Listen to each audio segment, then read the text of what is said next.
remember my mom calling me, crying. I think this is the first time I'm publicly sharing this. My mom calling me crying, saying, "My daughter."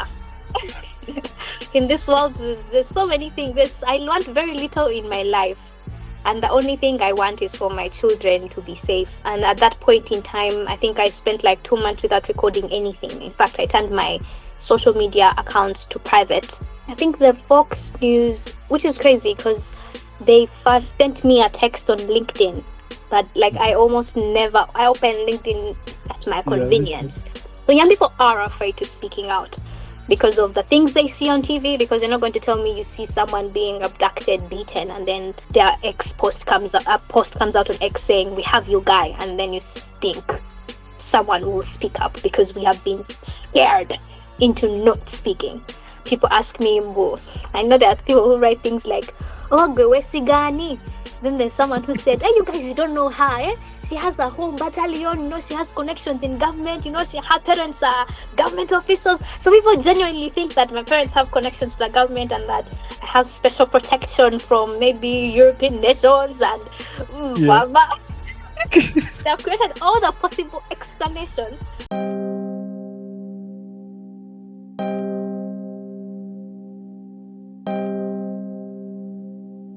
Hey, UG boy, let's talk to them. Let's talk, chicka, let's talk to them. Let's talk to them. Let's talk to them. Let's talk, chicka, let's talk to them. Yeah, I'm from a beautiful place, the Pearl of Africa. Hailing with a 256, it's in my blood. That's a gem where the mountains rise. With stories untold, the tapestry of cultures unfolding, so vibrant and bold. A symphony of stars, a celestial light. The drums beating, echoing through the night, just like a beacon of light. A reflection that's coming up from the Nile. I'm flowing straight into the heart of Africa with timeless stories untold. What's up, dog?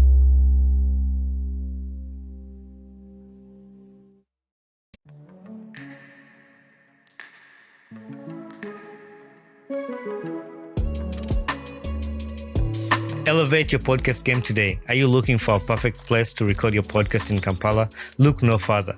Dance-Off Studios, located at Ivory Plaza on Wilson Street, Level 3, Room 4, is a perfect place for you. Dance-Off Studios has professional recording equipment, comfortable and creative environment, expert for all your podcast needs.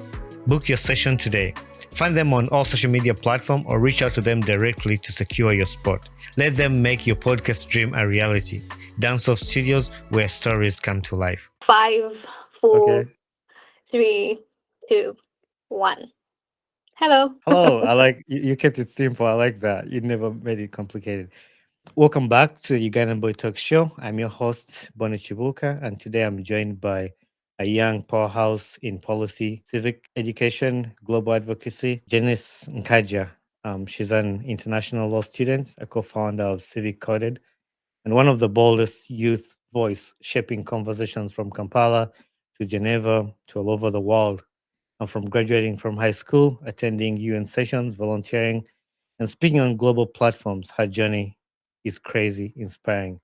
Janice, welcome to my show, my podcast. Thank you for having me. I'm excited to be here today. I gotta say, the first time I encountered you, or I got to know the name Janice Nkajja, was a friend of mine. Shout out to Senyonga Derek.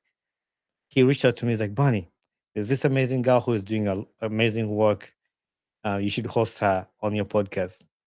That was like maybe a month ago. And then I was so busy, like booked up with everything. So then something else, I was scrolling on Instagram. I was like, "Oh yeah, I was supposed to reach out to her." And then I reached out to send you an invite to be on the podcast. And what an amazing work you're doing. And I just released an episode of another younger girl in Uganda, Logose, who is 22 and she has done amazing work. So every time I get to see what you guys are doing, I get inspired. I'm like, man, this is crazy, because some of us at 22, at 19, we were like down the trench doing other stuff. But for you, when did you first know about this podcast? When I first watched Logos's episode, actually, as I was scrolling through TikTok, and then I think there was this particular clip where she was saying it's okay to let go of dreams that do not no longer serve you.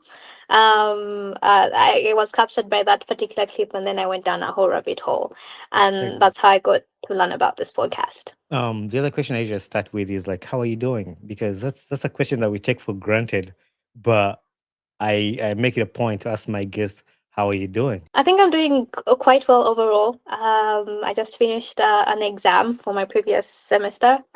So it's been I've been mentally drained from Mhm. academic work, but I'm overall okay. I cannot say that I'm badly off in any way. I was an international student too in the US, and I can really understand how hard that can be when you're an international student in another country.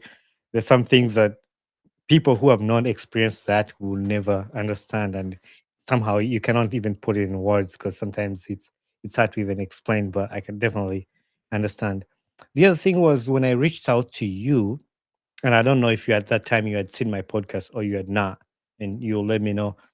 But it was so easy for you to accept my request, and you don't even know me. We've never had a conversation, and I didn't know if you knew me before that. Why was it so easy for you to accept that request for this stranger who wants to host you on the podcast? Well, for various reasons, because I've been doing social media for I think a year now, and there's something people call social media etiquette, and I think very many people don't know what that is.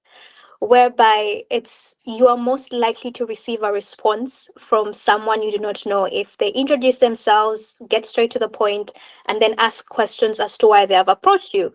Most people don't do that. They just send, Mm. "Hi, Janice," Uh-huh. and you're like, "Okay."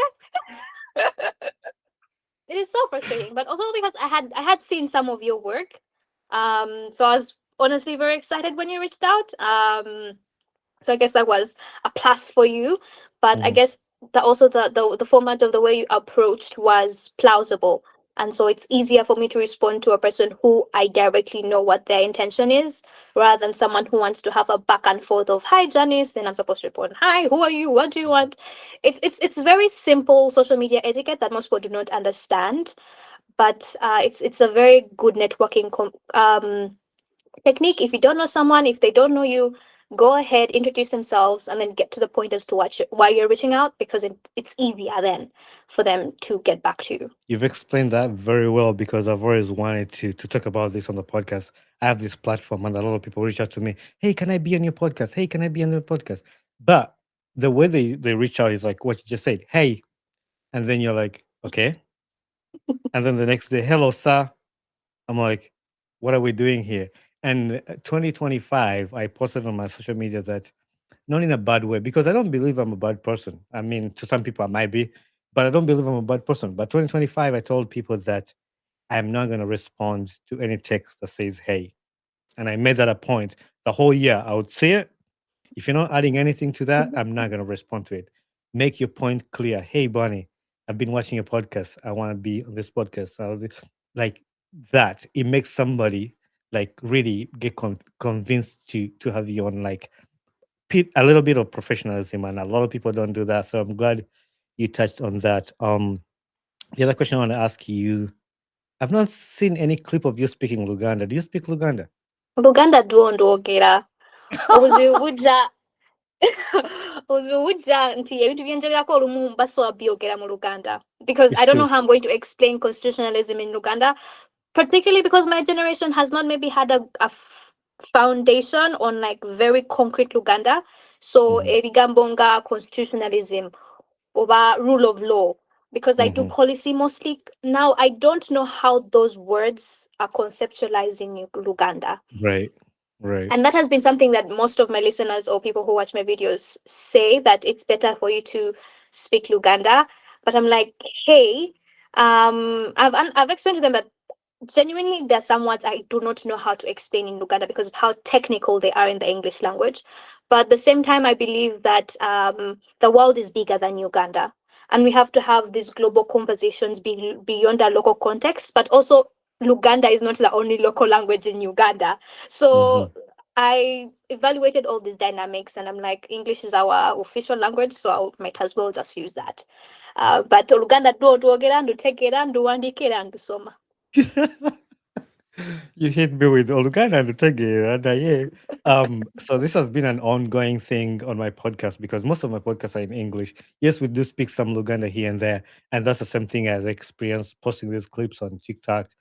And because my biggest audience is in Uganda. Yes, I do have audience in the United States, the UK, and all over the world. But the audience in Uganda has been like, "Eh, nsonga ezo twanzizinyumiddwa naye ziri mu luzungu," which is like that. And then other people are like, other people are like, "Boni tomanyi luzungu," and then like, "Man, tomanyi Luganda," like something like that. Like accent here. Even actually, my latest episode that's gonna come out, Aleti was telling me, Luganda luleke. You speak it now, so sometimes they say when you speak Luganda, you sound like a Muzungu. So I Mm. try to avoid it, but then once in a while, I do speak some Luganda. If I'm in Uganda, you can't tell like I'm from the diaspora or something like that. Anyway, I had this one. I was gonna skip it, but let me ask you because I put it in here for a reason.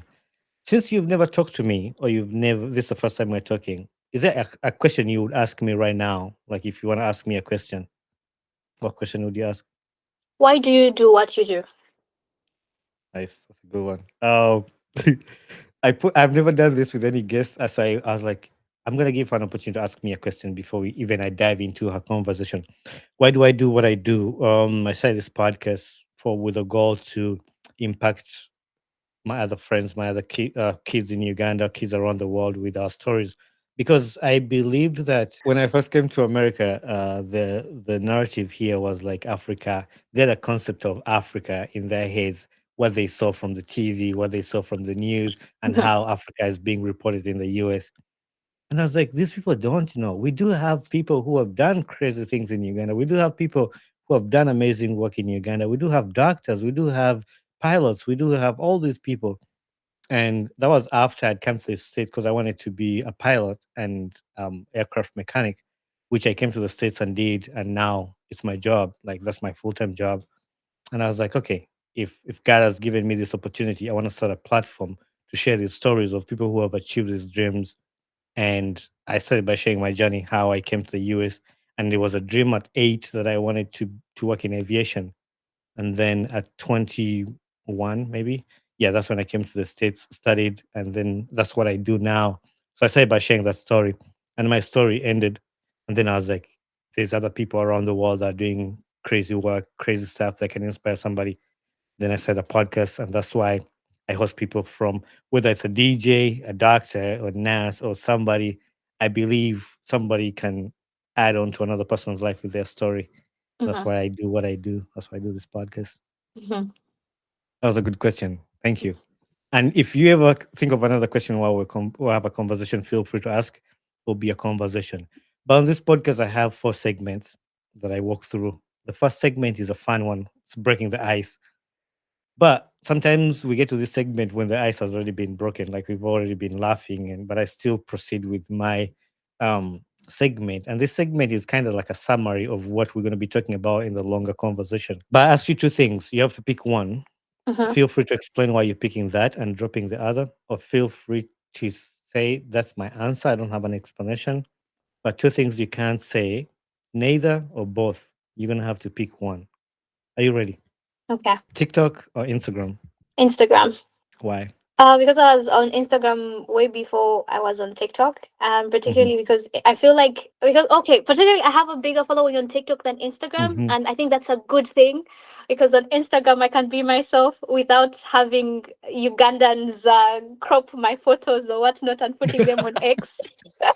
They'll eventually find my Instagram, but until then, I feel like my Instagram is my happier place in contrast to TikTok because TikTok is just videos of me talking about policy. Yet on Instagram I can do vlogs and day in a life and things like that that are more to my personality than me just speaking about these very abstract Hmm. concepts. um Also, like, I feel like Instagram, it takes a bit of more, I don't know, more art to build an Yeah, Instagram yeah, profile yeah, than a yeah, TikTok profile. So yeah. definitely Instagram. I like how you thought about it because I've asked this question to a lot of creators and a lot of people who use these 2 platforms. And I would say 95% of TikTok for various reasons. And I love your explanation. That's why I offer people an opportunity to explain why I like that you went to more kind of like professionalism of Instagram than TikTok. And you said it. I have a lot of following on TikTok, but I have a hate and love and hate relationship on TikTok too, because yeah, like you said, people crop your pictures and stuff. They do a lot of that with my podcast. Like somebody just cuts it and then they go ahead to just put in their logos. They take out my logos of like the podcast and then they reproduce it on their page, and it's crazy. I love the engagement on TikTok. And TikTok is like for everybody. Instagram is kind of for like a select group of people, but TikTok you can find anybody and everybody. Their comment section is crazy on TikTok, and it's. But yeah, I love TikTok. Um, Instagram is a little bit. You have to, like you said, you have to put in some work to break through on Instagram and the way things work. Anyway, policy debates or podcasting. Policy debates, Mm, because I've been doing it longer, and okay. I have a huge foundation in actual academic debate, because I've been on the Uganda national debate team Mm, in high school. But then that moved into when I moved to law school, where we do moot competitions. And so I understand the value of having real life conversations with not only people, but also stakeholders. And so to me, having policy debates fundamentally changes the whole spectrum for me as a person who has done podcasting at the same time. I love that. It's crazy how these things work together because in school, when I was in high school and primary, I was good at debates. Like I even believed I was going to be a lawyer. Like I would like give you my facts straight, and that's why I like. So I use that in my podcasting because once I put up a clip and I go through the comment section, I love to have the conversation back and forth with people to make them see what I'm saying. Mhm. And I use my debate skills on that. But even just talking and using it on the podcast and making an argument. So when I saw that, when I was coming up with that, I wanted to ask you because I've seen you do both, but I wanted to know which one you'd prefer the most. So I love that. So Europe winter or Kampala sunshine? Kampala sunshine. Hands down. Me too. You gotta explain that, or you don't have No an need to explanation? explain it. I Exactly. I like not that. built for the cold, just I like the like sunshine. I like that. I would have done the same thing, like no explanation. Kampala sunshine. Full stop, period. And I'm not gonna add to it, but I'm not a fan of cold. We're in the winter right now in the US. Negatives and all the snow. No, it's not for me. And I've realized that in the winter I'm actually pretty moody. Like I'm angry a lot in the Yeah, winter. it's a vitamin D. You lack vitamin D, so it does quite a lot of things to your nervous system. So Mhm, it's I a agree. very biological issue. Exactly. Online activism or formal panel discussions. Formal panel discussions, particularly because I've done both. Okay. And there's a huge difference, because online activism, the online spectrum is a vacuum. People come and make noise about the issue, but you realize there's no substantial change. Of course, it depends on context. But if you're going to look at Uganda's context, online activism does not significantly do anything tangible. In contrast to having panels, because I've been to panels in Uganda, policy debates in Uganda, I've been to policy and panel conversations at the United Nations in Geneva, and there is a there's a huge difference in between when you're having a one-on-one discussion with a policymaker and telling them, hey, this is the problem, this is why it's a problem, and then you get to hear what they're saying. Then you can see the tension is rather more real than the social media activism, which is abstract.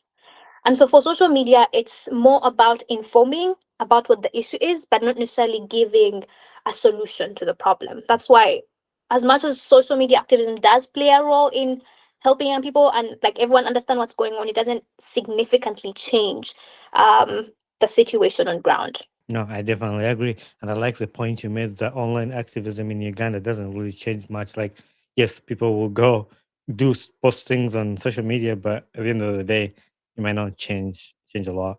Anyway, Yeah. community outreach or global advocacy? This is the top one. Oh Thank my you. I got god. one. I got one. At least I got one. You've been Oh, like smoking through all my questions. At least I got one. Thank you. I like that. the thing is, it's very technical for various Mhm. reasons because I've done both. So the problem we have with global systems is that they affect the person who receives community outreach. So it's a more systemic issue. So they work in hand in hand. They cannot be held differently for various reasons.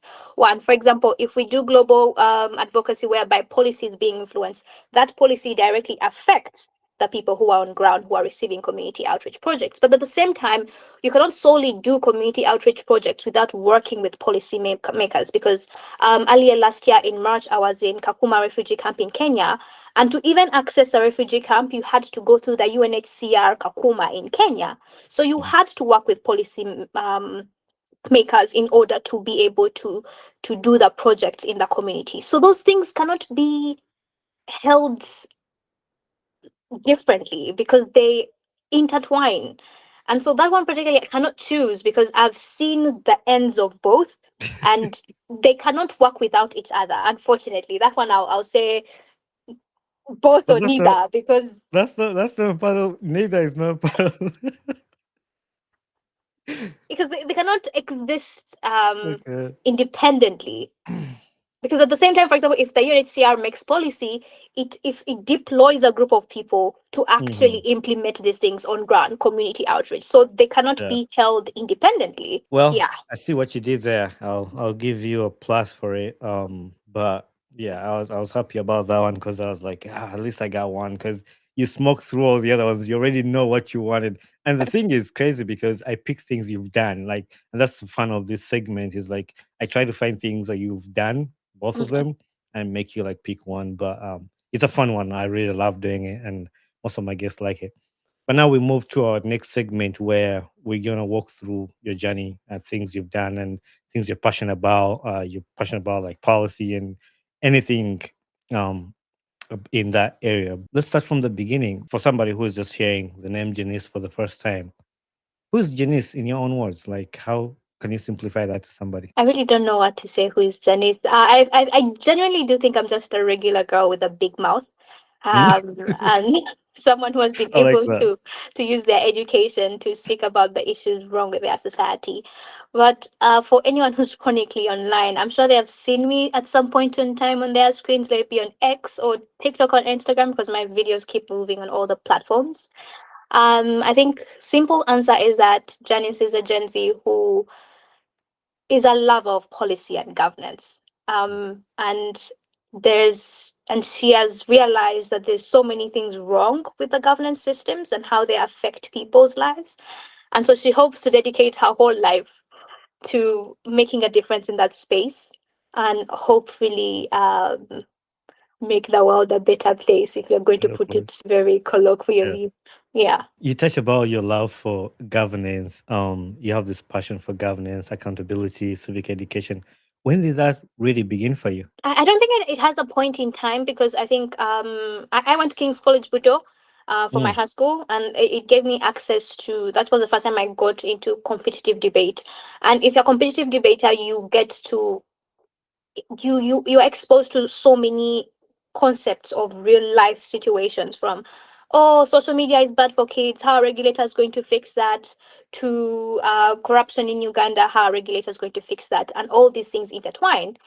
And so one time we were doing, I think 2019, that's when COVID hit. I think 2019, I was in Form 1, I think. That's when COVID-19 hit. Form 1, Form 2, I don't quite remember. COVID hit. And then the National Debate Council, which normally hosts national debates, that year could not hold a national debate. And so what they did an online kind of thing to try to engage kids. And that year's theme was something to do with anti-corruption and transparency. And it was as simple as I didn't do the debates, but I did the individual activities. And one of the individual activities was give a speech talking about the corruption situation in Uganda. And so, like every other idol kid, I did it. I recorded my video submission, submitted it, and truth be told, the only thing I wanted was to win the cash prize. Oh mhm, my god, there was a nice cash prize. And I gave it my best and I submitted and I ended up winning. Now, at mm, the back of my mind, it was surprised until one Yeah. of the coordinators, Mr. Mugisha Cohens, I love that man. He's an incredible educator, reached out and said, hey Janice, congratulations, you're won. I'm like, yeah, I saw it on social media. And then he's like, but did you know that the winning pieces from these uh, submissions are going to be selected to be presented at the International Anti-Corruption Day at Kololo in front of the president? I was like, first, hold on. I thought at first I thought he was blushing, he was bluffing or something. I was like, what? He's like, yes, I will talk to you. We need your parents' contact to talk to them to see how the process is going to go on. It was at first I thought he was like, it was cool, but like it had not yet clocked that this is what was Hmm. going to happen. And so I give my mom his contact. He talks to my mom. He contacts my dad, and then the process starts. We had to go through security checks. I had to be at the IGG's office because the IGG was responsible for this program, and we did the vetting and all these background checks they have to do on you before you go into our premise with the president. And then they give me the invitation to be at Kololo. And this is me. I think I was 16. That's like Mm, wow. 2021. And they give me a podium. And I remember all these cameras, NTV, NBS, UBC, all of them looking at me. The president, of course, the president is like, put a mile away from you guys because they don't want you guys to be close to him. And I could see him. And I gave a 4 minute speech. I think it was called My Book. You could find it on Mm, YouTube for reference. okay. UBC has it. Um, and I gave this speech. It was just a basic innocent speech.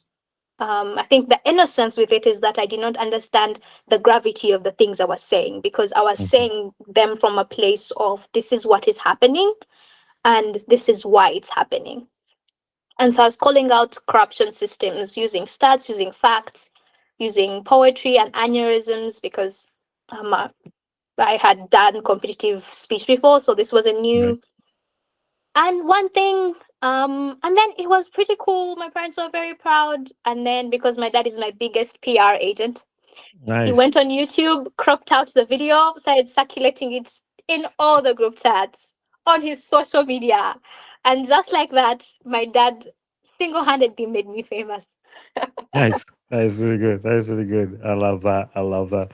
Um, it is crazy to just listen to this journey because for people like us who just bump into social media and then we see this girl Janice on social media, she's doing this. We want to know like where did this all start from, and that's why I love when I get to sit down with you guys and ask you these questions. And you graduated high school like 20 recently, In 2024.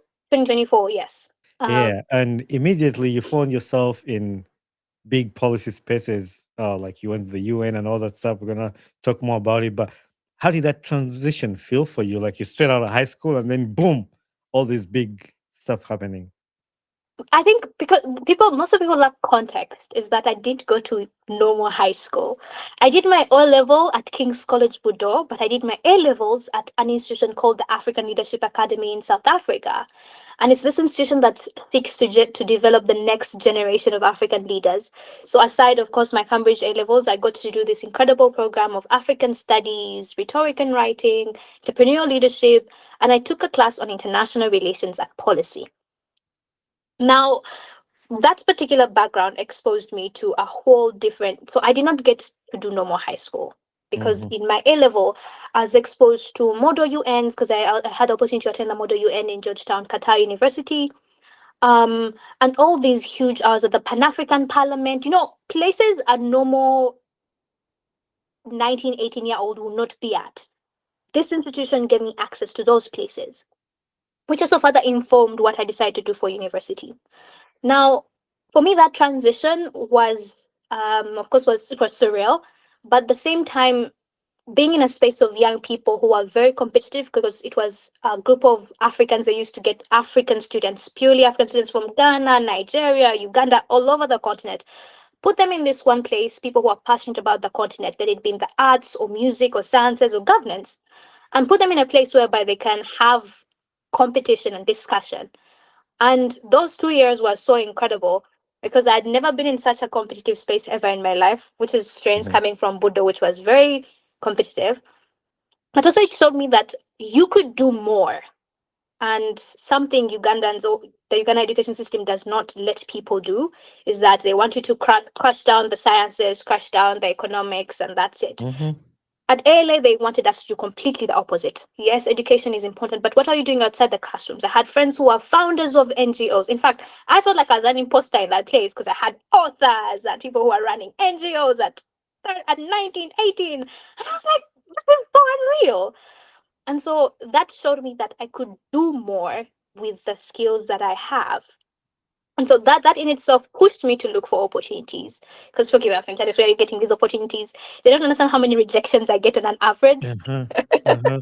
Because I'm applying to these conferences, I'm applying to these internships, I'm applying to all these places and cold emailing, and then they never respond to you. Things people don't really see. People keep calling me over rich kid, cool kid, Rich kid, planned over kid. those things. Which it very decentralized. I do understand I come from a background of privilege. I cannot even dispute that because my parents have given me incredible access to education. But I also can say that's all that has shaped me because if they had given me that education but I had never really applied myself to it and like sought for more opportunities, then it would be in vain.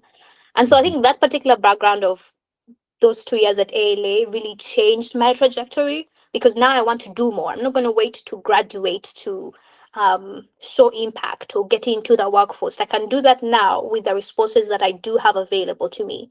So it is that context that has essentially catapulted me into all these things that people see as abstract, but rather it has been years of build up, in Mhm. my opinion. I love that. And you touched on something that one of my guests who was here, Ben Mwine, he touched on it. He was referring to kids going to LDC and where the country is right now, where a kid like Tenge Tenge was with Asho Speed in Kenya and the amount of money he's making, or the where his life is going with that. And most people misunderstood him. They thought he said, "Don't go to school," which he didn't say. But like, as you go to school, and a lot of my TikTok people, they never disappoint. They're always like that.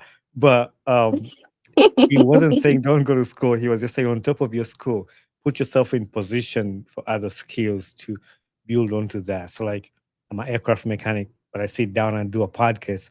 Who knows Mhm. what this podcast is gonna be like? I do other stuff like on top of what you've done. Like my aircraft experience schooling is actually on top of my aircraft. I have a bachelor's degree from college that I'm not using technically, but I use it in day to day life. Mhm. So it's just like put yourself in those opportunities to add on to what you already have, which Mhm. I like that you touched on that. And the other part was like people thinking you're are you a planned kid or a rich kid?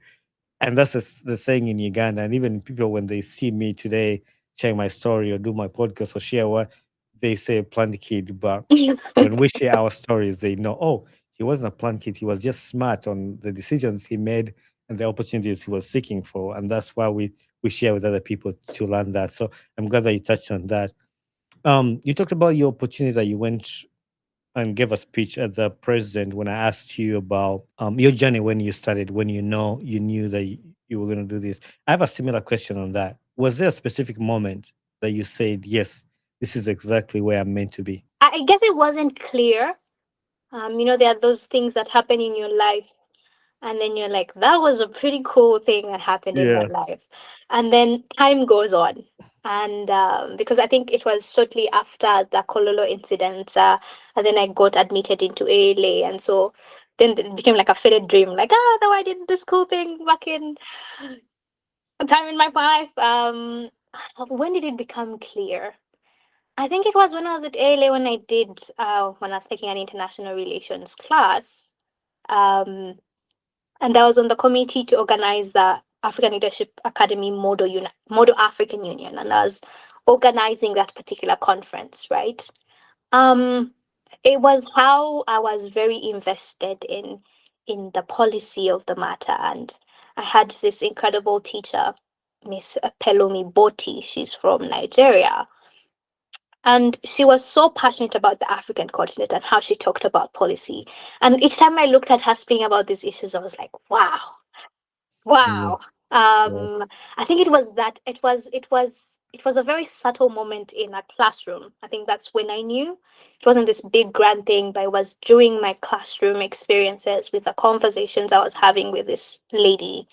I think that for me was when I realized that I think this is something I'd want to do in my life. One thing also I love about when I was doing my research or getting familiar with what you do, I appreciated that you celebrate every single step you achieve, every single goal you achieve, and still look up to the far dream that you want to get to. And every time you make a recap of something, this is where I've come from, the dream. And I'm a dreamer myself. Like, man, I've had dreams my life. And every time I meet another dream, I'm like, let's go, let's do it, because the dream never dies. It's always like chasing the dream. 2024 was a great year for you, looking at the things you did, everything you did, graduate high school. You went to prom, you went to the UN sessions, you did a theater, you did charity work, became a brand ambassador. When you look at all that in 2024, which moment still feels unreal for you? Probably going to the UN. I think that was very Yeah, cool. I think that was pretty cool. Yeah, definitely going to the UN because I think going to prom, becoming a brand ambassador, those are things people can achieve. Yeah. But I guess going to the UN with zero to no background in international relations, international law, I think that experience what fermented my degree in international law because after getting into a space full of diplomatic individuals and people who are into policy, I was mind blown and I was like, this is what I want to do with my life. It was a summer program for people who are very interested in um, policy and diplomacy. And I got to spend the most incredible month with these very intelligent individuals like me. I was the youngest in the cohort. Mhm. Everyone else was either university doing their master's degree. And I was like, first wait, how did I get into this program? I was the most underqualified individual in the entire cohort. But I think that's the most incredible. I'm a believer in Christ, and so I think that's what's one of the most incredible thing about God is that sometimes it's not about how qualified you are, but Mhm. with your willingness to serve and apply yourself to the things you're passionate about. I love that about I'm also a believer. I love God, and God has been everything. And most people know when they say something, I was like, God is great. And for all the success, for all the things I've gained, it wasn't by my power, by Him. Mhm. So when I see somebody else gives the glory back to God for the things they've achieved, I was like, yeah, God is great. But you also once said that your happiest moments were days you felt aligned with your purpose. Yeah, Why do you think that alignment matters so much to you? as young people, you keep asking yourself, "What is my purpose?" Because Hmm. I don't know. Because every single day you see these things happening in the world, and then you have people your age buying cars and houses, others getting married, others. Kugamba, everyone is being pushed in multiple directions, and then you look at yourself and self introspect, and you're like, what do I feel deeply for? I think purpose has been a very important question for me because at ALA we spent 2 years trying to discover purpose. We had this whole class where they were like, today the topic is purpose. How does one Hmm. identify purpose? It was very odd for us at that moment in time, but I guess as I grew, I realized this class was very important because what do you mean by purpose? And so why I feel like I feel very fulfilled when I do something that aligns directly with what I feel for. It's like an acknowledgement from the universe or from God that you're on the right track. And I know sometimes it doesn't feel great. Some days are better than others, but having the reassurance that what I'm doing impacts lives for the better, I think that's why it's really important for me. I Yeah. really love that. And that's why I thought about that question because watching your journey, everything you've been through, and you're like following your purpose and discovering your purpose. I know, and you put it back to a lot of young girls, a lot of other people struggle with that to find their purpose or to know their purpose. And also, like when you see another person, their life is taking a different trajectory, like it's going at a high speed and yours is slowing down. but you both have different purpose in life. So Mm. you can't measure yourself to somebody else's success. You know, you're both on different journeys and you're both at different points of life in journey. I talk to a lot of podcasters that whatever you see with my podcast, or some people who are, I mean, I'm not saying my podcast is the greatest, but like where God has put me and where somebody else is, don't measure yourself to that. We're both on different journeys and God can take people in different ways. Like I did one episode with the Pumula Nabachwa financial literacy, Mhm. and that episode hit. I'd never done an episode that broke through more than 10K views on YouTube. And I'm not the kind of person who like look up views, how many views I got. If I got two people and watched and they benefited, my job is achieved. But I host Pumla and my episode is almost now at 100K. And I'm like, how did that happen? I did not plan. I didn't do anything different. I did the Mhm. same thing, sit here, talk, try. But one thing I do is try to get better all the time. And it just happened. And it could happen for anybody at any time. So you never put yourself on pressure. Just find your purpose and live with that. So I'm glad you touched on that. But in the same year, 2024, you visited the World Trade Center. I remember when I in school nga teaching us World Trade Center, Simanya Vichi. So it's pretty cool to see somebody who actually like went there and experienced everything. Did that shift how you saw the world and Africa and placing it and the experience there? Well, I don't think that particular experience shifted the way I saw the world because I think prior to that I traveled. I was privileged enough to travel a bit. I think the moment that did shift the way I saw the world was when I was in Qatar. Mm. I think the one moment that really, really, really stuck with me was that we were at this university, and then I saw this university child who pulled up in a Lamborghini to school.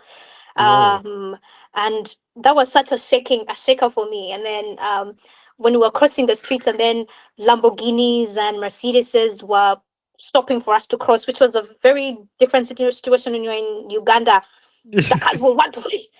And I was like seeing some, and I'm not going to say that I'm glamorizing Hmm. Qatar or anything, but it was such a mind shift for me, because for us, we are going through school to achieve a purpose, to achieve a goal, get money. Mostly that's why we go to school, to get jobs and get money, and then be able to access these things that we want in life: houses, cars.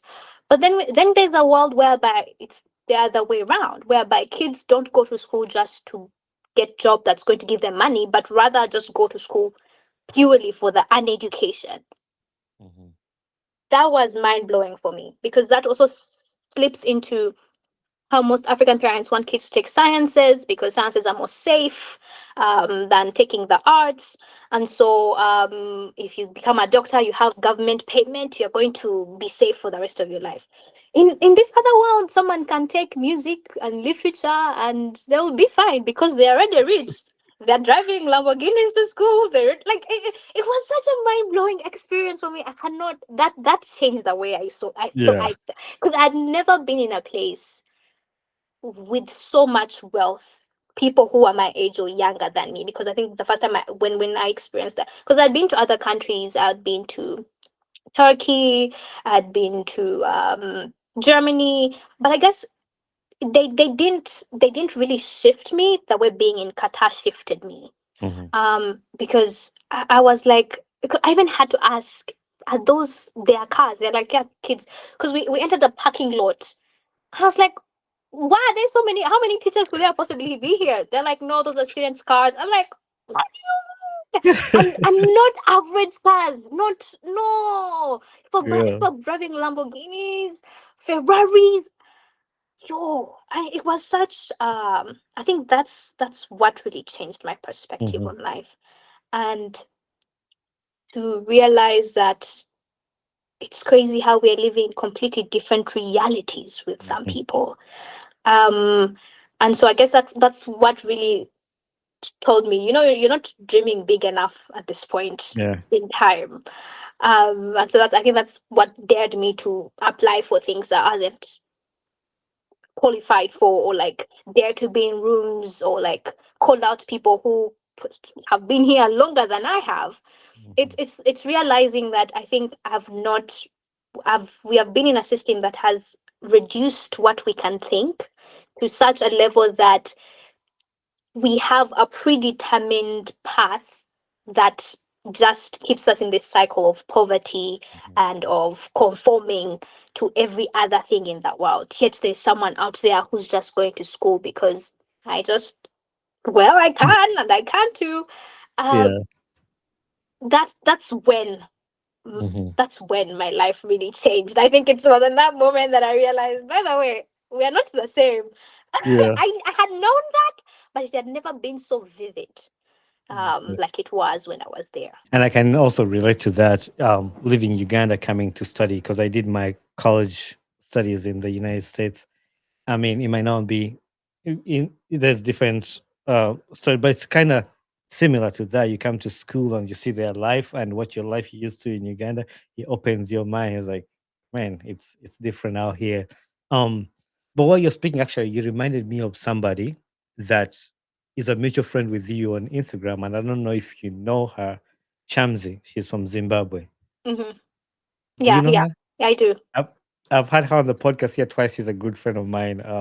So I saw like you were mutual friends because I followed you on Instagram, and her journey is amazing, and her dream chasing too. I've had conversations with her here on my podcast, and she came up in my head with all the dreams that she's achieving, and I remember you were mutual friends. But switching gears a little bit, you spoke at a youth day event about women fighting corruption. That Hmm. was crazy. I love things like that. How did that feel for you to stand on that stage talking about fighting corruption? I guess that's also the other thing, that there's so much context to all these things, and I Yeah. think that so for me to be there, that's why God is so crazy. Because for me to even be there at that point in time, um, the IGG office in Uganda recommended me. So that so and I've not talked to the I'm not I cannot say I'm in touch with the IGG office in Uganda. I would be lying. Okay. Mhm. But following my speech at Kololo, I think the IGG office kept tabs on my work. And then at that, the organization that organized that event is called the African Women Against Corruption Network. It's the biggest African women um, organization fighting corruption on the continent. And I think they reached out. They had a delegate from Uganda, from the IGG office in Uganda, coming to South Africa to participate or to attend that event. And they said, by the way, we do have a girl who is incredible in this field, and we don't know if you'd like her to be part of the event. And so the IGG office contacted Mr. Mugisha, who was my coordinator. And then Mr. Mugisha reached out to me. He's like, Janice, we know you're an SEAD now, and there's this cool event that's going to go. Would you like to speak at the event? That's how I got to go there. Mm. So it is probably the whole Anya Kumani concept And of then things. was Gamba no go. They said it was Gamba no. But you can see how one thing you did can Mhm. open so many other opportunities for you that you'd Yep. never even think of. Yeah. So for me, that's how, particularly that particular day was my birthday, so they surprised me with the birthday cake. So I think Nice. it's such a cool memory for me. But it was such an incredible space, not only to meet Miss Sakona, who is the founder, and all the incredible women on in the continent who are passionate about seeing government systems work better. I can't say it's such a privilege, because I've realized that in most of these cases I'm normally the youngest person. Yeah. For those who have seen me in real life, I'm very, very short. I'm 5 feet. On a good day, on a bad day, I'm 4'9". And so When, how about when you wear heels? I'm still 5 feet. I don't really go beyond that. Um and Oh my so God. I self introspect all the time when I'm in these spaces, and I can't say there's anything I did to deserve. And so for me, it's always a privilege to be in such spaces. I love hearing that. And especially when you talk about like opportunities, one thing leading to the other. It makes me think of my own journey and my own space of how things have played out. I started this podcast in my bedroom and how it has grown to a point where there was a project I wanted to do that with somebody. I'm not going to open it up to the public because it's still a secret. It's going to come out. It's about the podcast. But my friend brought it up and I was like, who should we bring on? And I've had different kinds of people on the podcast. I was like, oh, I know this one. And it was crazy just sitting down as a, hey, I have this project. I would like it. Are you interested in being on? Oh, sure. Put me on. We need a third person. I have a number and just hit it. So like this podcast has brought not only this conversation, but I have these people part of my life now. They're like, oh, I've spoke to this person. They do this. Hey, we have this thing going on. Like it brings opportunities in the life. Like it's something small that I started, Mhm. but outside of all the numbers, the views, everything that sees on Instagram, to me, it has opened a bigger community for me that I know this person. I'm gonna call this person. I know this person. I'm gonna call this person. So it's been really amazing to see, and I'm happy that your life has been the same way and God has brought you to all these places. I wanted to talk about the civic coded and youth engagement. What inspired you to build this platform, the civic coded? Civic, because we have a whole campaign coming up about Let's civic go. content. Yeah. Until the campaign drops, it's Civic Audit is a program. It's a project that I'm working on with an incredible co-founder, Patience.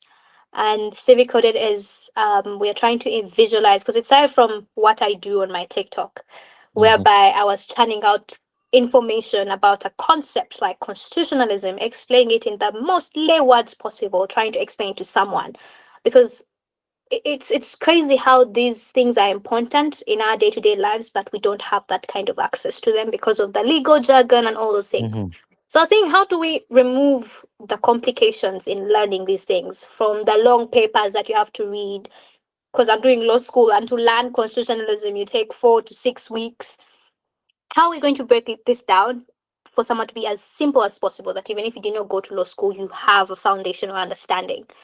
So I started doing it on my TikTok, just constitutionalism, this is what it is, relating it to everyday issues. And I was like, okay, I realized people like this. So how are we going to like structurally make that into a system that is more organized, but Hmm. excluding my face? Because I realized it became a little bit complicated to explain a concept to someone, but then they start, what is wrong with your face? You have acne. I I have had know. acne my whole life. It happens in my podcast. Like somebody seriously talking about something. I was like, oh my gosh, what's happening on this face or something? Like focus on what they're talking about. Like forget that. Oh, the light is not lighting. Oh, it's like you're missing the point. Exactly. Exactly.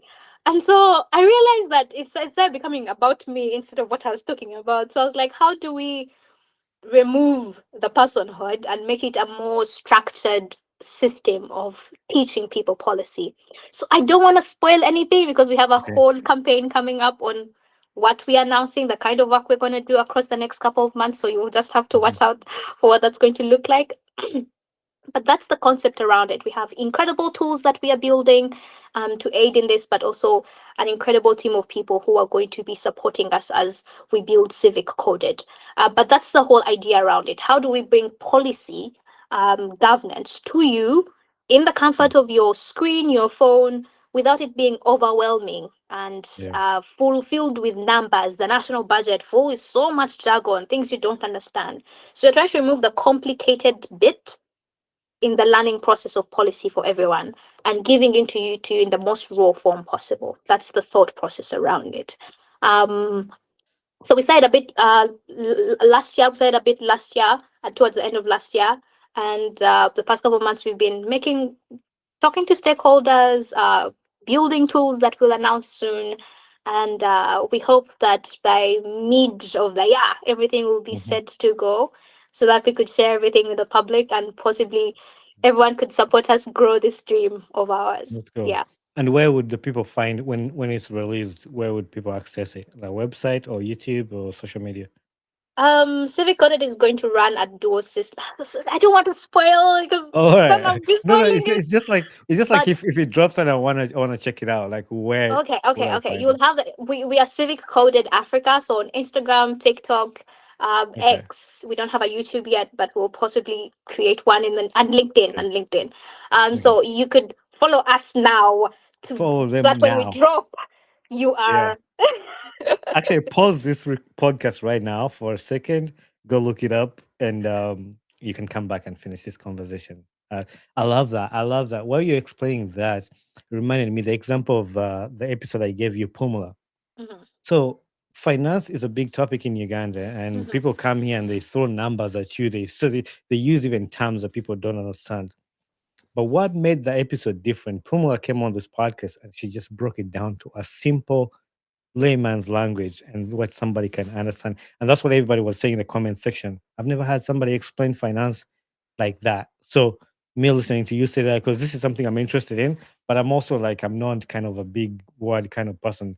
If you start big words and things, you lose me somewhere. But hearing that, and I've watched you some of your clips, like you said you were putting on TikTok, that you try to break these topics down to what somebody can easily understand. So we're excited for Civic Coded, and when it drops, learning doesn't stop. So make sure you check it out for all of you. But while you're doing all this, the governance, everything you do you ever face resistance or pressure because the subjects you speak on? Uh, and I laugh about this each time I talk about it because where people keep warning me in my comment sections. Oh, you should not, people, be careful, my daughter. I've had people call me, be careful, my daughter, these things, my daughter. Little do they know that I completely understand what they are trying to warn me about, Mhm. because I've not only had people close to me, people who are very much physical activists in this field that have faced certain levels of oppression to imprisonment. But also, I personally, this one particular video I made earlier last year, and that video got people called my parents, strangers called my parents, they were calling me. I think what helped me was that my number at that time was not in my names, though it was in my parents' names, so they could not figure out what my number was. So they end up directly calling my parents. And they were threatening them, telling them, tell your daughter to stop. You don't know the people you are dealing with. Um, for such an interest, I remember my mom calling me, crying. I think this is the first time I'm publicly sharing this. My mom calling me crying, saying, my daughter. In this world, there's so many things. I want very little in my life. And the only thing I want is for my children to be safe. Please stop. And at that point in time, I think I spent like 2 months without recording anything. In fact, I turned my social media accounts to private, because they had called her and scared her, called my dad, um, trying to evoke a reaction out of them or trying to persuade them to tell me to stop. And I did for a while, for over a month. I stopped creating content entirely because I was speaking directly to the perpetrators and calling them out. Um, but after that, I realized I had conversations with some of my mentors, and I had to get clarity on why I'm doing what I'm doing. And so shortly after that, I had to rethink around how am I going to create content that still stands for my beliefs, but not entirely ignoring the issues. So how are you going to stay safe whilst making the impact you want to make? Because sometimes you have to be smart to stay longer in the game. And so I had to think around that and restructure my content. I think that's where it moved more to a more academic structure, because Yeah. I realized that, at the end of the day, I want my parents to be safe, and my Mhm. family. But I have been threatened before, alongside the Ugandans making jokes about the pink vans coming for me. And because someone said, what color of a drone do you want? And I You said, what? pink. I said, pink, get me a pink drone. Yeah. I That think that is was the way crazy. of coping with the trauma, but Yeah. That's one of the things though, like I've tried to say I want to avoid politics on my podcast or things like that. There was a time when I was doing that. No, no, I want my peace. I want to do my own thing. But then sometimes it's part of you. There's no way you're gonna run out of it. Like there's no way you're gonna run from it. And Mhm, even like during the elections and me talking about like the internet shut down and all that stuff, like I make sure I'm not abusing anybody, but I'm just stating like this is not okay, this is okay, this is okay, like in a professional way. But I mean, still, even if you're trying to do it the professional way, somebody can come up with something. And the whole Babi's story and all that stuff, mhm. like I put up a statement on my podcast about that. Depending on how you feel about it, it's a matter of just being humans and understanding Mhm. like we're still human at the end of the day. But I definitely understand. And I had that question on here to ask you because I've watched your videos. I'm like, you know, man, that's yeah, you know, man. And it's funny that you're talking about what drone do you want? Because even me just putting up that post during election, I'm like, Bonnie, I mean, to be no, Kachaga drone ya Karach. They'll come for you from the US. But we have to talk about these things, but it is fun. I want to talk about digital influence because one of your videos on Instagram, it has a caption that said, "I yapped so hard, I made it to international news." Where you made it to Fox News. What was the moment like, and how did they get to? Because I was watching that clip, I was like, "Kachi, I think they share your TikTok and then they have your own. Like, how did they get to you?" I think the Fox News, which is crazy because they first sent me a text on LinkedIn, but like I Mhm. almost never I open LinkedIn at my Yeah, me too. convenience. But I I what I was doing is that I had linked my email into my LinkedIn contact session, and then she emailed me. I think the producer emailed me directly to my email. That's when I received the email, because the day I received the email to say, "Hey, we want you on the show," is the day they recorded. Um, but I think it was the events that led to that, because I made a video on USAID and the disbandment of USAID, talking about how this should be a moment for African nations to rethink fiscal policy, not only just in our health sector, but also the implications it has. Because if we are relying deeply on donor money, it's gonna come Mhm, back and bite us. And I think the video did go viral on TikTok, mind you. mhm. It was just, one of like my other videos which get like, let me say, 12,000 likes and maybe like 46,000 views. But then it was transferred to X, to the liberal side. Was it the liberal or Ooh, conservative side of X for yeah, American yeah. Instagram? X. And that's where it really blew off, because next thing I knew, I think that's the craziest thing, one of the craziest things that happened to me in 2025. Elon Musk quotes that video and then Mm, posts it on his X. mm. And then everyone is asking me, have you seen what Elon Musk posted today? And I'm like, what are you talking about? And then I see my face. I was sitting in this exact spot when I recorded that video. I had never ever in my mind, it had never crossed my mind. I think that video really went viral, Mm. because of the platform that Elon Musk has. And then Fox News, of course, they wanted me to feed into their left wing agenda. Mhm. They reached out, and if you even listen to the kind of questions they were asking me, they were really wanted me to say very particular Yeah, things, I watched something it that I yesterday. was able to pick up on. Yeah. Thank God for my education and the ability to read people, something that I was very able to pick up on, and it helped me navigate around the responses I gave. But they reached out to me on LinkedIn. I saw the LinkedIn post like a week after, the LinkedIn text a week after this had happened, but they reached out to me on email. Um, I responded back to them, very efficient via email. And then that day they record the thing. I remember I was with a couple of friends here at university. And they're like, oh, yeah, it was pretty cool. And then, of course, I'm a creator. I got the video, cropped it, Yeah. posted it on my X, on my Yeah. TikTok, and I slept. The following morning, suddenly an international sensation. I can't say it was such an interesting experience for me, because my intention was never to go viral, but to Yeah. just um pick people's brains, because I've worked in fiscal policy. I study fiscal policy, and to understand, try to help them understand the gravity of what this means if we keep Mhm. borrowing and borrowing and using money that isn't ours.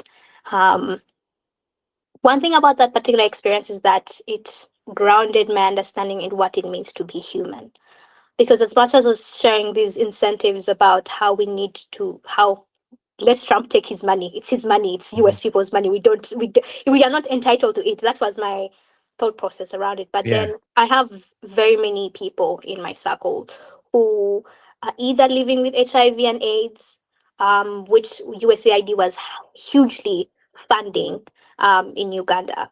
And when I was having these conversations with them after my video came out, it was such a dawning feeling on me to think, how insensitive could I have been to fail to think about what the effects are going to do to people who are not only close to me, but also people who I've gone to school with, people who are living in war-torn countries like Sudan at that point in time. So I had ignored the fact that this money actually contributes and so much impact to a regular people who really need this money. And I was so focally focused on the greater picture. And I think that's where this conversation became very, very heavy on me. I can't say I slipped into a phase of depression at that point, because I was like, I'm such a horrible human being. Yeah. Yeah. I went off for like a week, because when the excitement, of course, the excitement kept on going, but then for people who know me, but then I was having conversations with these people who it really mattered to. And it was at that moment that I realized, okay, I've ignored the human in policy, and I failed to understand that there is people whose lives are being affected by the decisions we make or the things we say. I think that particular moment has reshaped how I see policy in general, because now I understand that you have to use proportionality in every policy you make, in every decision you make, in everything you say, because there are real people affected by these decisions. And I think that's what also further informed my community work aspect, because then I wanted to understand more the people on ground. For them, how do they receive the things we are talking about in these big institutions?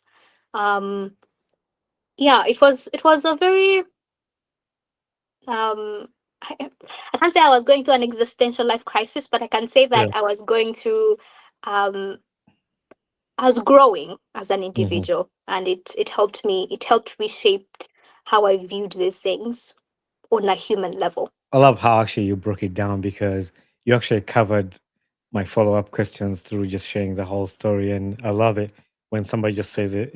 Sometimes I feel like, okay, maybe if I ask this question, people will think, oh man, he's a great interviewer. Or so, but sometimes when somebody just gets the whole story, because I was going to ask you about the burnouts and fatigue and how the whole thing came up. But one of the things you talked about, you focusing on the other side you had neglected, and you think about that now, because like before you explained this to me, she was saying, but I'm sure there are some people who could benefit from that money, like how you just explained it. But I'm glad you shared about that, and it's pretty cool to hear your perspective on that story. Do you think young people are afraid to speak up? And for the young people who are afraid to speak up, what's one thing you want them to know? I don't think young people are afraid to speak up. I know they are, because we have been groomed in a society that, especially if you come from a traditional African household, a Ugandan household, whereby any sort of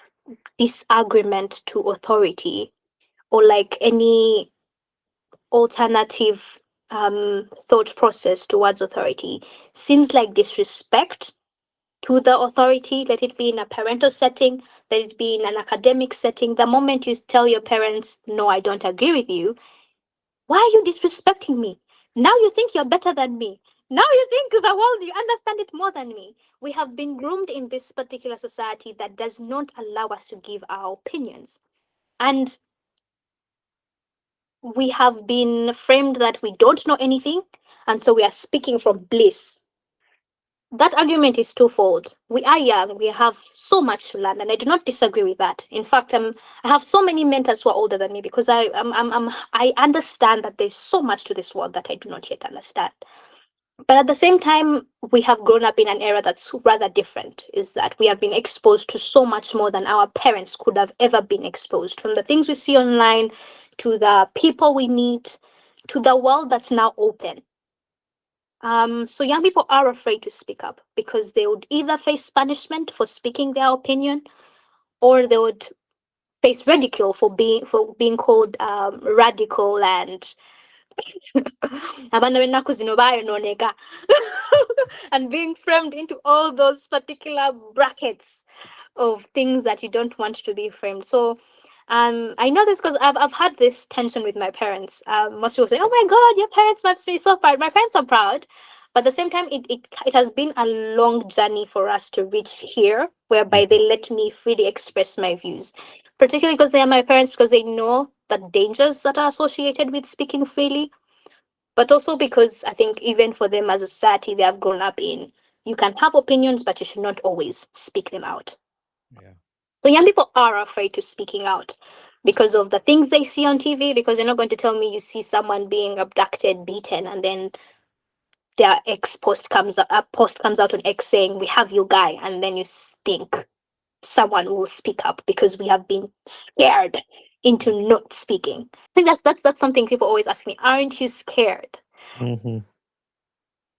I don't know how to answer that because I honestly don't know how to answer that question because I don't think I think about the consequences of my Yeah. actions.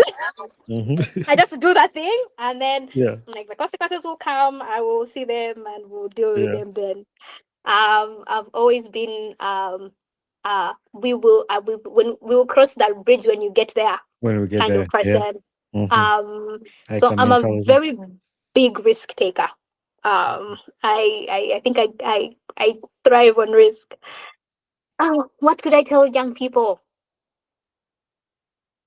I don't know. Like if it makes you lose peace, if it makes you lose, if you feel like there's an unction from within that I get when certain things are being said or done, and I can't, and I'm like, there's something that needs to be done. There's sometimes whereby toss around in my bed and I'm like, God, what is my purpose? Because I feel so deeply about these things, but I feel so powerless at the same time. Um, it's that thing inside of you that will give you direction on what you want to do. And so that's why I started speaking about these issues, because I was so tired of passively observing and how it made me feel on the inside. So Yeah. I do get scared because I'm human. Um, People ask me most. I know there's people who write things like, "Oh, Gwesigani." Then there's someone who said, "Hey, you guys, you don't know her. Eh? She has a whole battalion. You know, she has connections in government. You know, her parents are government officials." So people genuinely think that my parents have connections to the government and that I have special protection from maybe European nations and Yeah. blah, blah. They have created all the possible explanations to frame why I have the audacity to say the things I say. Yeah. But unfortunately, as much as I wish I had all those, Connections. no, I don't have them. Yeah. I still don't know how I've been able to make it this far without. Mm-hmm. It's crazy. It's also like I think it's God protecting you, and I don't think you're doing anything in harm or anything. So Mhm. God guides you. Yeah, yeah. But to any young person, I guess, what is that thing that makes you lose sleep at night? And as much as it sounds very vague, if you are really into something, if you're really passionate about something, there'll always be something that keeps you awake at night. What is that thing that keeps you awake at night outside academic pressure? What is that thing that keeps you awake at night that you feel deeply for? And once you realize that thing exists, then you always find a way to address it. You don't have to be like me, who comes and talks about these issues. Also, please, that's also the assumption people make, who think that I'm just talking about these things. They don't actually understand that I actually have an academic background in this. They don't understand that I'm actually working towards this kind of profession. They don't understand that I am doing internships, getting into jobs that pushing me in this direction. I Mm-hmm. think it's because bits of my life that I don't share, because you realize most creators share everything about their life. Yet Mm-hmm. there is Janice who just sits in this exact spot. They have never seen me Yeah. possibly in my outside this room, and Mm-hmm. they just see this face and then just assume that that's all there is to her, failing to understand my academic background, my professional experience, and the work I've done with organizations that work in this particular field. So I'm speaking from an academic, but also a practitioner's point of view. Um, And so, with all those misconceptions intertwined, people fail to understand that I'm not just speaking for, I'm actually speaking from a very informed point of view. And so, for young people, I guess it's about applying yourself to what you have available to you. You don't have to be a TikToker. You don't have to be a podcaster. You don't have to do anything that other people are doing. What do you have available to you? I think that's what I keep asking people close to me who ask me, "Oh, how did you get to this point?" I'm like, what do you have available to you? I'm a skilled debater. And so I transferred those skills into storytelling and talking about these issues, right? So I'm using just what I have, my phone, the light on my desk, my academic notes, and then sharing that with people. It doesn't have to be grand to make impact. Impact. Yes, you just have to be passionate about it and um, be consistent at what you're doing. I will not add to that because you said everything and you said it all, which is really really amazing. Man, I would sit down and listen to you talk for a long time because of the wisdom and the way you articulate things and the way you explain them. It's like, so hopefully people who are tuning to this and they're benefiting something from this or they're learning something from what you said. When we talked about the video of Fox News Mhm.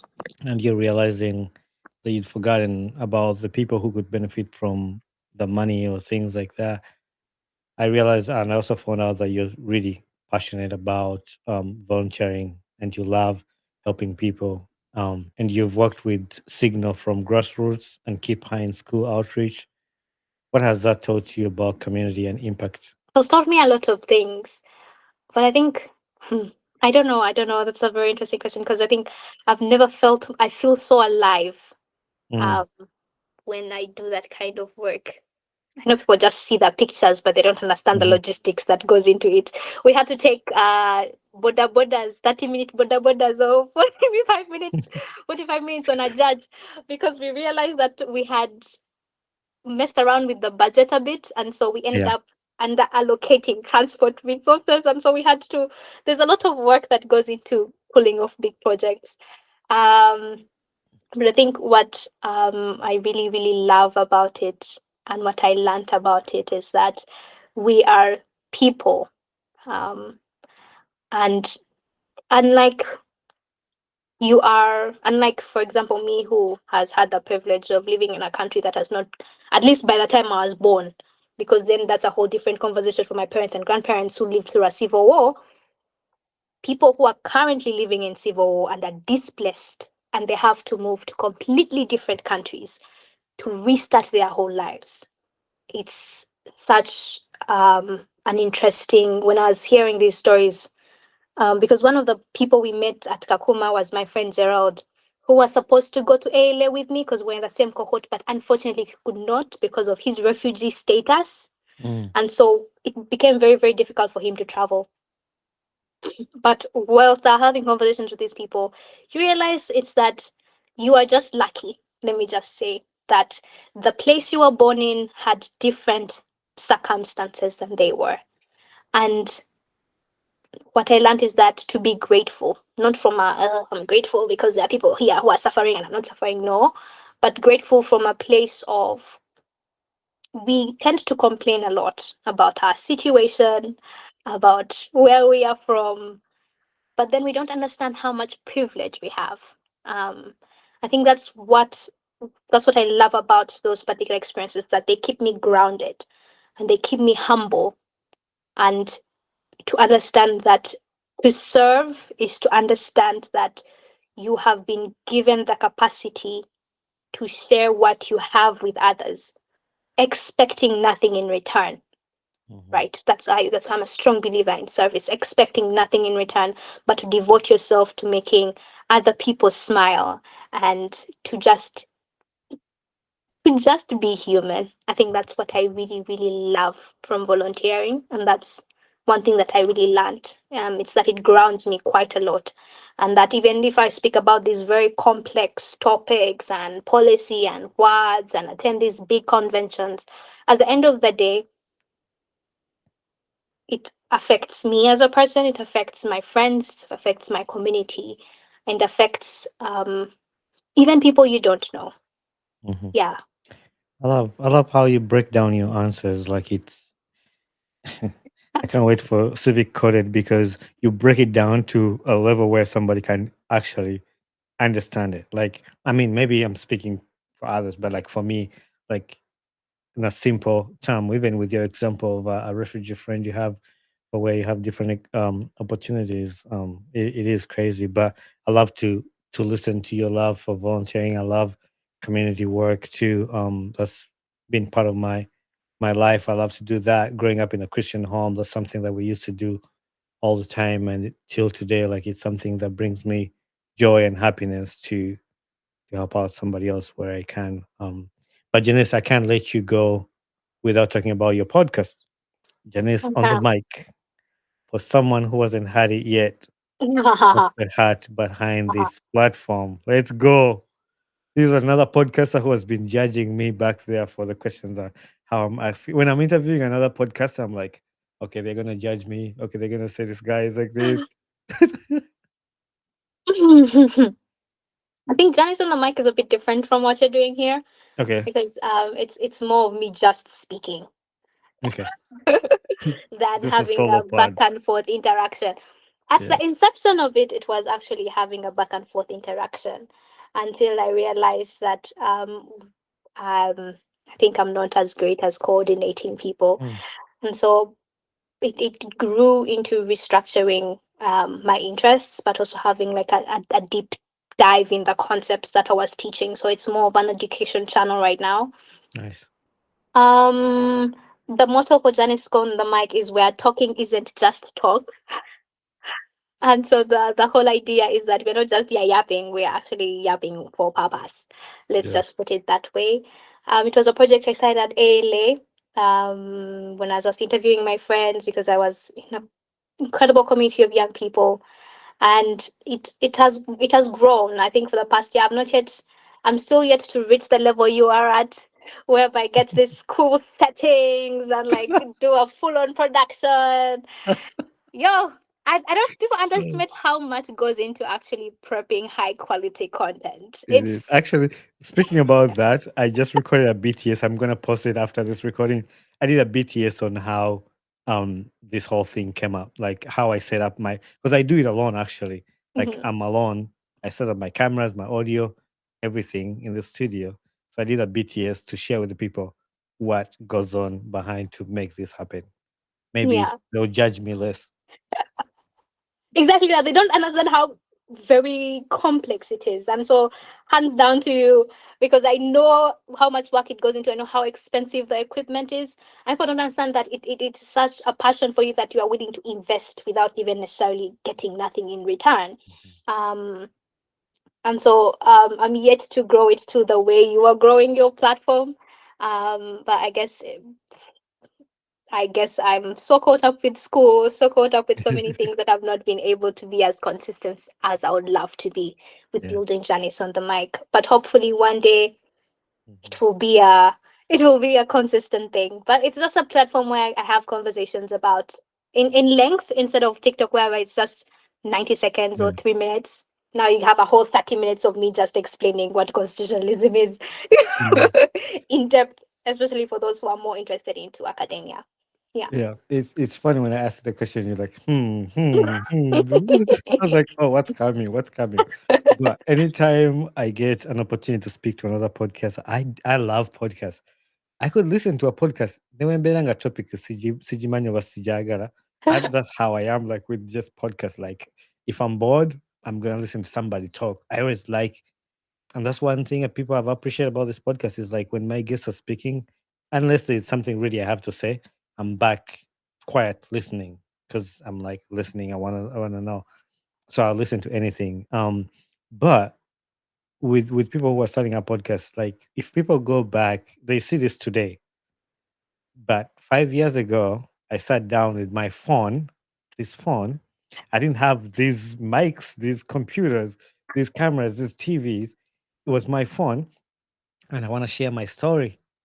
I recorded myself on the phone. Hmm. I put it up on YouTube. I didn't care about. today I can't sit down and go listen to that because I'm like, oh my god, what's the audio? What's the audio? I'm like, "Oh, what's that? What's even that?" But in that moment, I was proud to start, and this is what I had, and I was I had passion. I wanted to do this.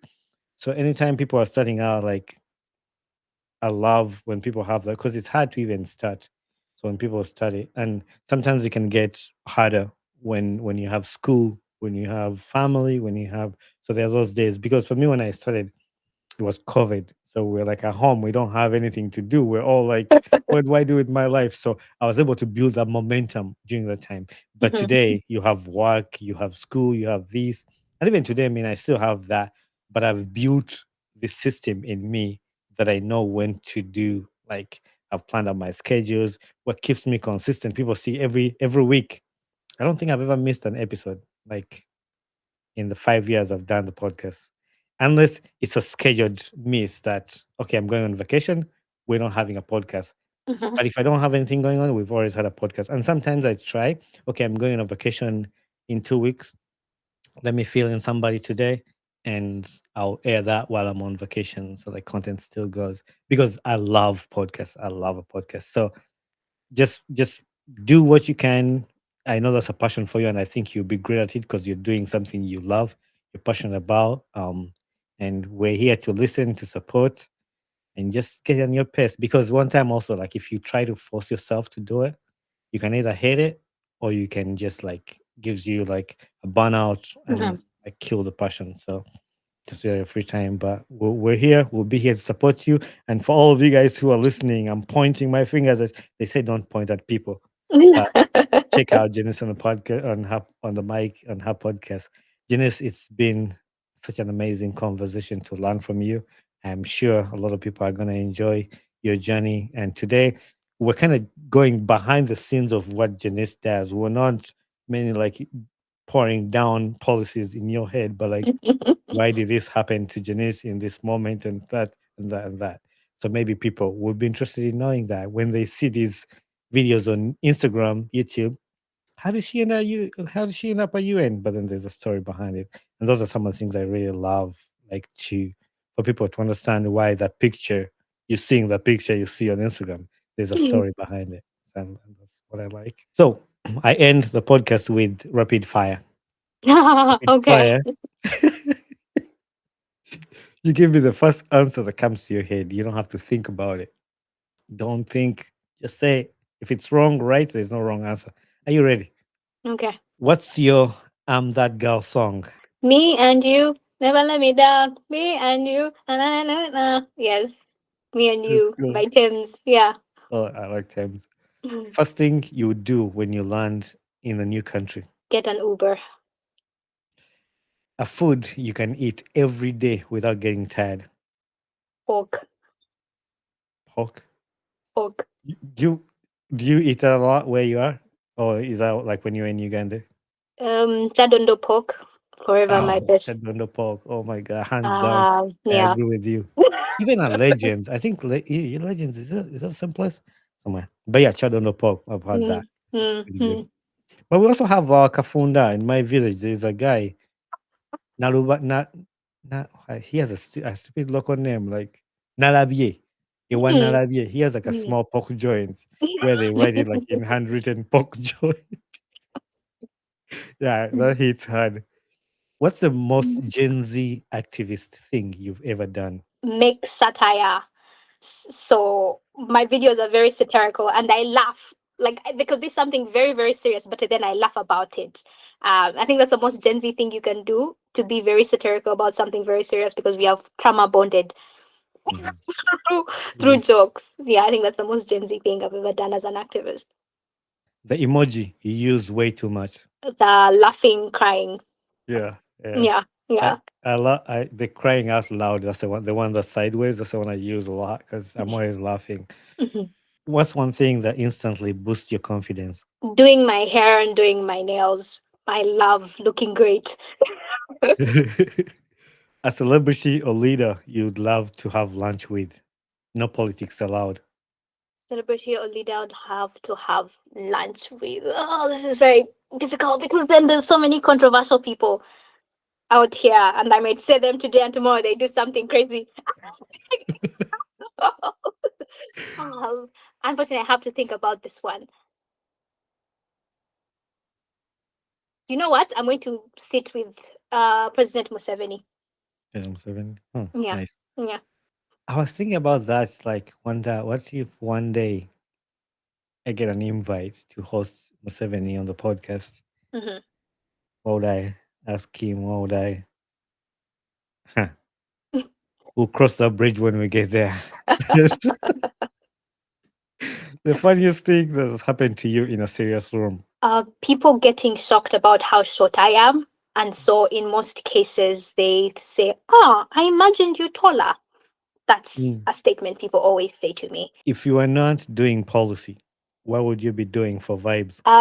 Probably acting. I'm very interested in the arts Yeah, of music, dance, and theater. Yeah. yeah. So I saw the theater you did in 2024. So actually, we talked about Hmm. it. Anyway, that was our end of rapid fire. So don't get scared anymore. Everything, the scary part is done. Everything is easy peasy now. Janice, thank you very much for sharing your journey, your heart with us today. Your story is a reminder that purpose does not wait for age. A young African belongs in every room, from a village to global stages. And to everyone watching or listening to this podcast, stay curious, stay informed, keep believing in your power to shape your future. This has been the Ugandan Boy Talk Show. I've been your host, Bono Chibuka, and my guest, Janice. See you on the next one. Bye. Bye. Hey there, my name is Bono Chibuka, the podcast host of the Ugandan Boy Talk Show. Thanks for watching and listening to my podcast. If you enjoyed this episode, don't forget to hit the like button and don't forget to subscribe. Also, leave a feedback on this podcast because that's how we grow. Thank you very much and be blessed. Hello, everyone. I'm Janice Nkajja, and I've just been hosted at the Ugandan Boy Talk Show. Most people are wonder, who is Janice? And why does she have the audacity to say the things she does? Well, today's episode has been such an opportunity to break down not only my academic background, my interests, but also what happens behind the Janice you see on your screen. I hope you do enjoy it. I hope you don't judge me. And I hope you don't crop these things and then drop them in my DM. But yeah, thank you and, so w- much for tuning in. and when you do crop them, please, or if people who like to share these clips, give credit. Don't take out our logos and make your work and keep the stories. It's not only people who the bloggers, the radio stations, the TVs, they have caught my guests' message and twist it into something else. Like Mhm. I've talked to these radio stations in Uganda that's not what my guest said. And like when you read headlines and then you try to correct it. So keep the story because that's what we want. We want authentic stories, no lies, no nothing. Ines, thank you very much. And let's keep connected. Let's stay connected. Thank you. Bye bye. Have a good rest of your day.